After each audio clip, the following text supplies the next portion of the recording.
Hi everybody, happy Tippy Tuesday. Today I'm here to talk to you guys about how to care for your Norwex because it is very important. So it's so important because we buy this, right? And we want to kind of detox our house, get all the chemicals out, and we want to replace it with Norwex.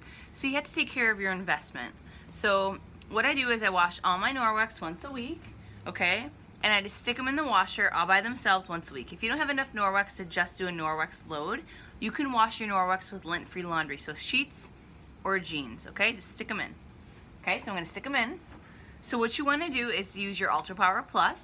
I highly recommend it because it doesn't have chlorine, bleach, fillers, phthalates, dyes, optical brighteners, sulfates. It doesn't have any of that stuff. It's pure soap. So because it's pure soap, you need just a little bit. So if your laundry detergent has a filler or a fragrance, like if it smells, usually it contains all of those things. So that's not good.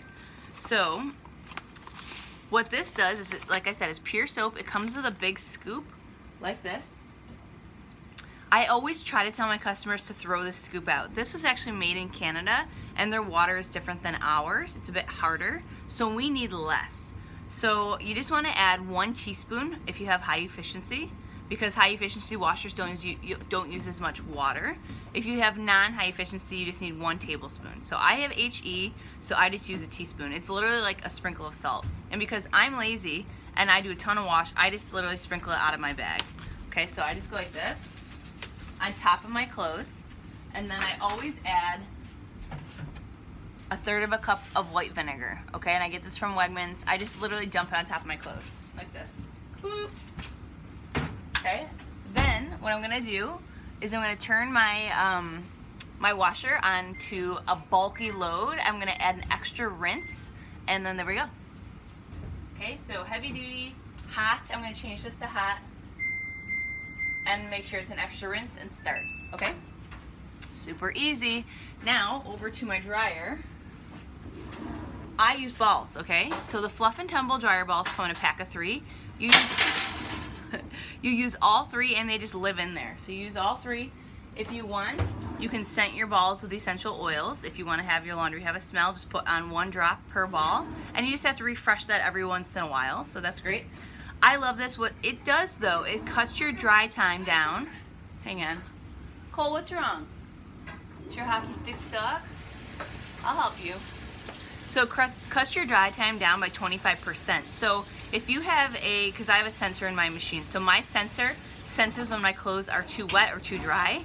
So it will over dry because sometimes I put like towels in with some shirts, so it's gonna sense the heaviest thing in your machine. So what you wanna do is you wanna do a time dry. You want a ball?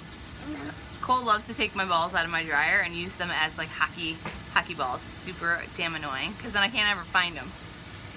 Anyway, we're just going to do a time dry. So instead of 44 minutes, I'm gonna cut it down into 34 or sometimes 26. So it kind of takes some fudging around with it to begin with, but once you find your perfect dry time, you won't have any static. You're not using crazy dryer sheets because they're really toxic and they're actually terrible for your house because they can set your house on fire. I've done a video on that before. So there's actually animal fats inside of dryer sheets. When the dryer sheets heat it up, the animal fat coats your lint trap. So it's not the lint that's gonna start on fire, and the trap is actually coated by the animal fats. So he needs help with his hockey stick. Stick that back in there and then I'll help you. So we're just going to now start the dryer. And there you have it. Taking care of your Norwex is super easy. If you have any questions, just let me know and I'll see you guys on my next Tippy Tuesday. Bye.